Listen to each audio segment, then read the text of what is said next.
me and a friend of mine in Tennessee, we decided that we were going to enlist. I had wanted to get a college education. Um, Basically, I was a single parent home, and my father couldn't afford to send people to school. And my recruiter told me the best thing for me to do if I wanted to go to college was to go out to California because the in-state tuition was very low. And I checked that out and decided that was the best thing to do. So in 1968, I started hitchhiking out to California. And spent a couple of weeks out there and didn't have any money left and enlisted. I was always fascinated with the flying. When I was in Tennessee, there was the mountains there. It was very fun to climb the side of Sunset Rock, which we weren't supposed to do. Rock Island Bridge. Just the heights never bothered me that much.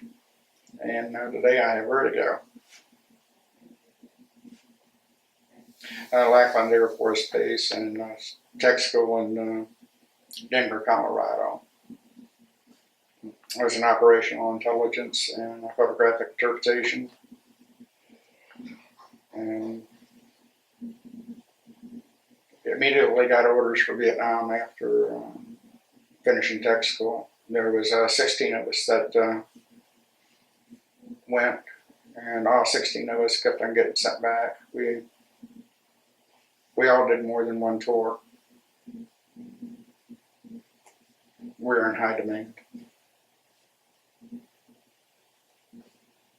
I was nervous, and when the plane first arrived in Da Nang, Charlie wanted to send a welcome to us.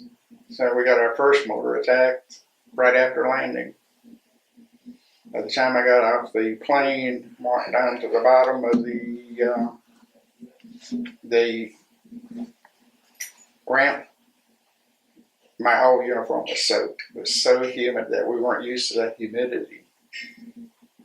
So all of a sudden we're sitting there sweating like crazy, and we're getting hit with mortar attacks. Don't know what to do. Just follow everybody else. But Da Nang was very active with mortars. We would get hit about every other day.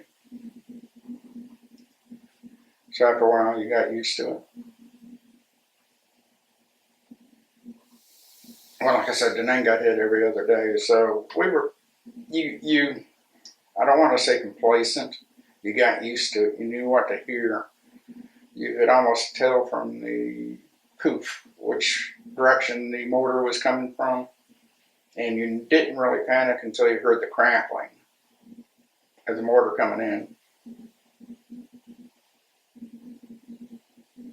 And when you heard the crackling, you got in a hole and dug it as deep as you could.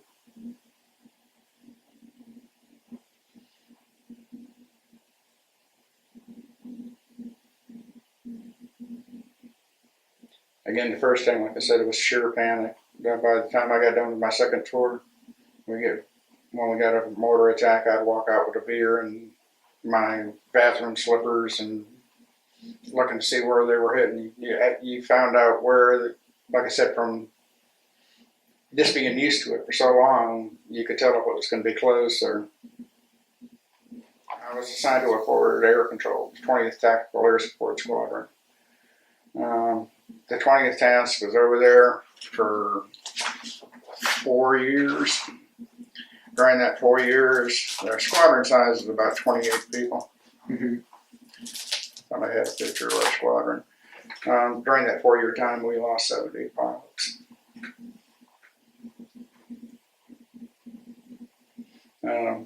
Forward air control was first on the scene. We conducted troops in contact. We would coordinate the rescue and targets of opportunity we'd destroy.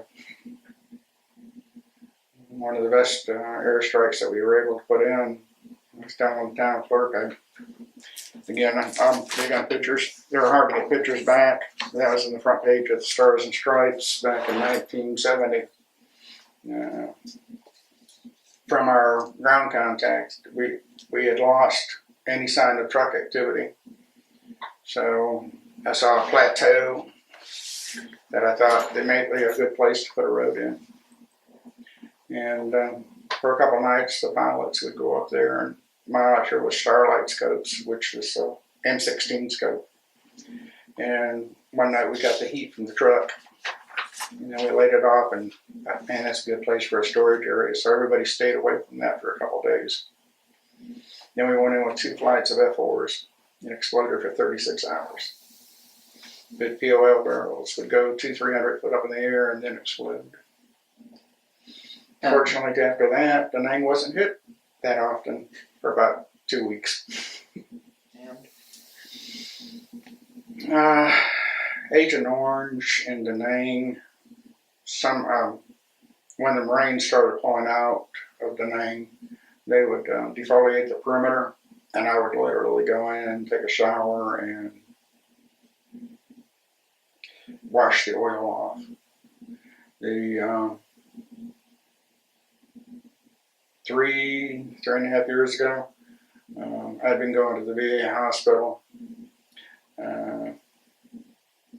I'd gone to the VA hospital for about 3 years prior to that, so back in 2010, when I started going, and I got done asking that my report shows that I need a colonoscopy. They go, you don't need one. Never had one. And I'd go next year, and here'd come that report out again, say, you need a colonoscopy. Nope, you don't need one. 2 months after the third time they told me I didn't need it, I got sick, and my wife brought me to Patient First.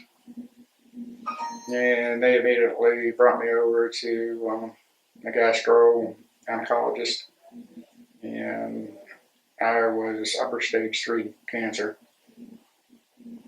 The surgeon at St. Mary's did the operation, and came back in afterwards, and he said, were you in the military? I said, yeah. You in Vietnam? I said, yes, sir, I did 2 tours. He said, what year were you over there? And told him, he said, well, it took 42 years, but Agent Orange finally got you. So I brought out a grievance that's still going on with the VA. And still haven't heard anything back on it, except that my application for disability was denied. And that's when I went ahead and took an early retirement because I was still hard to continue working in manufacturing. I went through the chemo down in Littleton, and that's how the town got to know me so quick. I'd be walking around with my IV bag for the chemo, and commissioners got to know me. A couple of them had me wrapped around their little finger. If they needed something done around town, I'd go ahead and do it for them. We were aware of what the U.S. thought about us, the general populace, and it didn't make us happy. My girlfriend left me while I was in Vietnam. You did not grow up in the 60s and early 70s without being a hippie, especially if you're from California. So I ended up losing a girlfriend, but everything for a reason. There's no retirement. I had came back and was stationed in Goldsboro. That's one of the reasons why Seymour Johnson. I ended up in North Carolina. I went back to California and missed North Carolina too much. I came on back to North Carolina. Forgot where I was going with that. So I know there's, while I was at Seymour Johnson, I had orders to go back a third time to Vietnam instead of F4 gunfighters. 4th Tech Fighter Wing launched to go to Thailand. And I got said, okay, I've already done 2 tours over there. I got all of that set of orders. came time to re-enlist, and the colonel said, and we're going to send you to Vietnam so it's tax-free. I said, you can see from the rate that I gave you on the four-year controls, 25% was too strong, too high of odds for me to keep on trying to go back. You know, a third tour, there's no telling if I would have came back. I was on flight status. I didn't fly every mission every day, but they wanted to keep the photographic interpreters familiar with the area, so we would fly about once a month. I was going into business, and I was hoping to go into psychology, but California was just a little bit too much for me. I never did get a degree. I came back to North Carolina and immediately went to work for GE. And when you're pulling in good money, and GE was a lot of overtime. I was working at GE when I met my wife. I was working 7 days a week, 12 hours a day. The first day I got off after I met her, we got married. That was on Memorial Day. Wow. So, and we only knew each other 6 weeks before we got married. We knew it was meant to be. If you take a look at the American Legion Fest, and that's one of the reasons why I invited you to our spaghetti dinner this Friday, you'll see a lot of faces, and 90% of the people that volunteer around town with the Lions Club, community projects, the John 3:16, the Union Mission down here, just general things around town, you'll see those same group of people.